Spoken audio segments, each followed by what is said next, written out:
didn't you just write a song? I lost my will after Claire passed. You're the one that got thrown off and is afraid to get back on again. You're afraid of me riding, afraid of singing, falling in love again. So I really enjoyed this movie. I thought that there were some really nice themes to it, but I want to know kind of what initially you got excited about when you took on the project. Yeah, I've never done a project like this at all, so I had no idea what to expect. I literally just read the script and I thought, I really like the story. I've never acted, but I would like to give it a try to represent this character. And then I remember I got on a Zoom call with the producers and the director, and we talked about it a little bit, and I told him I liked the script, then I said, what do you need from me? And they said, we just need you to say yes. And I was like, yeah, sure. That's how it started. I had no idea the time commitment or the work it was going to be, but that's how it started. Yeah. So, I thought you did a great job, but I did know that it was your first time. And so I was like, wow, you did a great job on it. Did you have someone who was kind of coaching you along the way, or what was the process on that? The director, she came to my house in Texas about a month before we started shooting, and we immediately started getting into some scenes. And she was like, okay, let's go over this scene right here. I'm just going to talk it through you, like what would be going on in your head, or how could you relate to this character in this scene? And she told me things like, right here, you don't have a line, but your eyes are going to be the line. So we're going to be filming you, even though it doesn't say anything on the script, but your eyes need to tell a story. The way that they tell a story is you need to be thinking this really hard. So the underlying piece of the script that doesn't exist goes through your eyes, and so you need to read it like it says it. Anyway, that's a lot of the coaching that she did with me.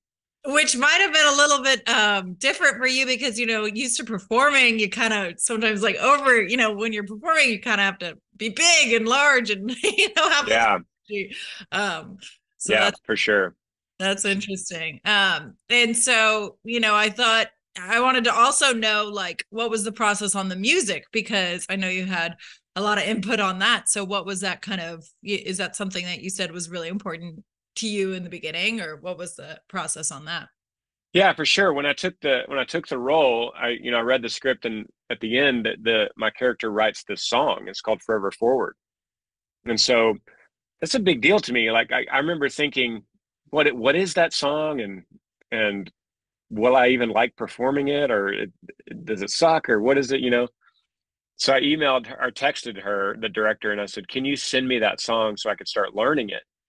And she said, oh, that's not a song. That doesn't exist. That's just a placeholder of a song that we'll try to find, and we'll plug it in later. And I was like, that's really hard to do. Like, you can't just find a song. I mean, that's really hard to do. So I said, why don't you just let me take a stab at writing it? So I wrote it according to her actual title, Forever Forward. And so we didn't have to change that because I thought it was a good title. So then after that, one thing led to another. And the rest of the moments in the movie, we worked the same way. And so, what do you think was, a message that you really wanted? I thought for me, it was very personal because I actually lost my mom in May. And so I kind of understood, I've got the holiday season coming up, but what would you like people to kind of get out of it? Yeah, I think you kind of said it.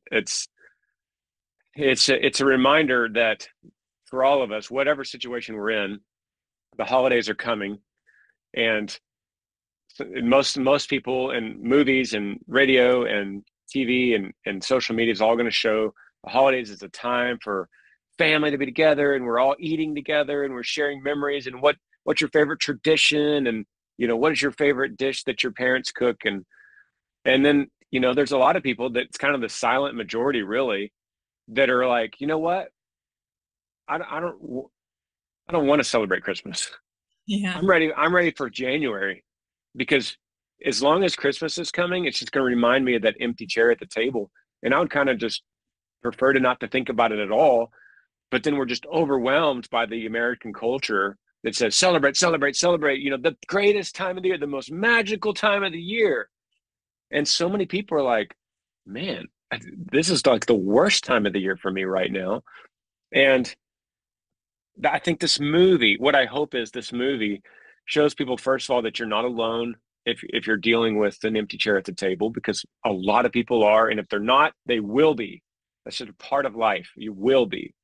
People don't stay in a family together forever. It just doesn't happen.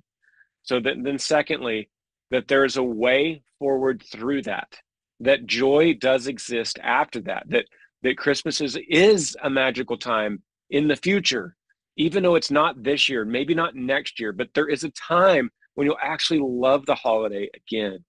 And I hope that that's what this movie could help people remember. Well, you encouraged me just with that. That was really good. But were the faith elements something that you kind of appealed to you when doing this program? Yeah, even though the underlying faith element of Moonrise is not just in your face. It's not like, oh, this is a God movie. In fact, when I first read the script, I don't know if I walked away at all and said, this is a really faith-based film. It's a wholesome film for sure. But then as we started working on it, and then as I started looking at the mock-ups of it, as we started putting it together, it's like, wow, God is sovereign, and he's running through the threads of this entire script, even though the people aren't screaming for Jesus to save them. There is this underlying theme that there's a creator, and there's a source, and there is a purpose, and there's a plan, and it's beyond the capability of manipulating by the people in the film itself. And it's all about surrender for us. Yeah. And sometimes people do go through those hardships and, need a moment or whatever, or need to just come back to Jesus. Right. Right. For your character, that was, what he had to do. Right. Because he was staying away from it, and he kind of had to learn that it's okay to be vulnerable and all the things. Right. Totally. Yeah. The more he tried to run from it, the more intense it got, until it finally tackled him that night up on that ridge. And his daughter just brought clarity to the whole thing, that, hey, you need to surrender. You can't continue to try to be the rock and sweep everything under the rug. You are not in control of the situation. Once he said, I'm not in control, and I'm okay with that, God's in control, I have so much to be thankful to God for, everything changed for him. The first time in a long time, I felt the music again. We all did. Forever forward. Forever forward. Forever forward.